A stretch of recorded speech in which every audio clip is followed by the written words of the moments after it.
சொல்லுகிறேன் தேவ பிள்ளைகளே, வனாந்திரத்திலே உங்களை நாட்டினவருக்கு தெரியும் உங்களுக்கு நீர் பாய்ச்ச.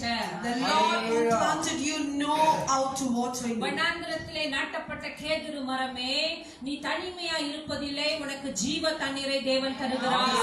You are planted in the wilderness, the Lord will give you the living water. வனாந்திரத்திலே நீ செத்து போகாதபடிக்கு, நீ பிடுங்கப்படாதபடிக்கு, சத்துருவானவன் உன்னை இல்பொருள் ஆக்காதபடிக்கு கர்த்தருடைய நீர் பாய்ச்சுதல் உனக்கு நேராய் வருகிறது. He will plant you and water you so that you will not be uprooted by the devil. வனாந்திரத்தை கடந்து போகிறவர்களே, நான் உங்களை வாழ்த்துகிறேன். Those who are passing through the wilderness, வேதம் முழுக்க பரிசுத்தவான்கள் வனாந்திரத்தை கடந்தவர்கள். In the Bible we see all the saints pass through the wilderness. அவர்கள் கடந்து ஜெயம் கொண்டவர்கள். Passing and conquering. அவர்கள் ஜெயம் மாத்திரம் கொள்ளவில்லை, கடைசி வரையிலும் ஜெயம் கொள்ளுகிறவனுக்கு ஜீவகிரீடம் கொடுக்கப்பட்டது.